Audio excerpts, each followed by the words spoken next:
Phil, evaporative cooling or ducted evaporative cooling. Tell me a little bit about that. Okay, so evaporative cooling is a system like this that's mounted up on top of the roof. You've got your four cardboard type pads around the outside. We have a pump inside the unit which pumps fresh water through these pads, and a large fan centrally in the unit which grabs that hot, dry outside air in summer through the wet pads, thus adding moisture and cooling the air.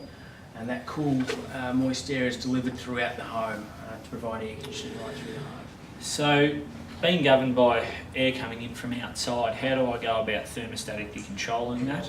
Unfortunately, with evaporative cooling, the downside is you are completely reliant on outside conditions. So on a hot, dry day, 40 degrees plus, you'll certainly get a great air conditioning effect within the home. If there's a high moisture content already in the air outside, you'll find that the cooling effect is much, much less. So, what are the great benefits of evaporative cooling? Yep. So you've got your cool, fresh outside air coming in. So often it's spoken about as being great for asthmatics and those types of people. The air is essentially filtered through the pads as it comes in, so that helps to remove a lot of the pollens and things in the air. Cheap to run is probably the biggest advantage. So you can run the system right throughout summer and you won't notice a great bump in your energy consumption. Yeah, okay, so it is cheap to run. What if I wanted to make it cheaper and zone it perhaps? What if I don't want air in a certain room? Or look, theoretically you could zone these systems. The reason nobody does is that the systems are already cheap to operate.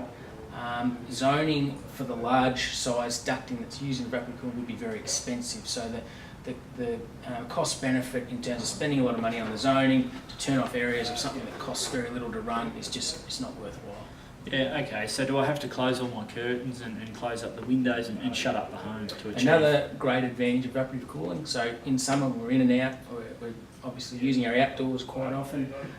You need to have some windows and doors ajar to allow the hot air to be removed from the home. So the cool, fresh air comes in, expelling the hot air outside. Okay, how do I go about getting a quotation for evaporative cooling, and how does the installation process work? Okay. So if you've got an existing home, give us a call or shoot us an email and we can come out and do a free, no obligation quote of a fixed price.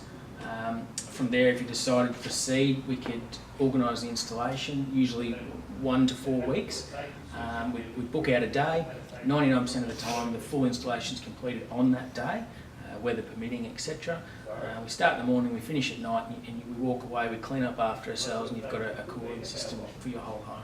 Great. What if I'm out of town, for instance, and I don't have access to town water? Is that an issue? Absolutely. The system can certainly be run on your tank water. Would be the most advisable. You certainly need some sort of pump pressure, etc.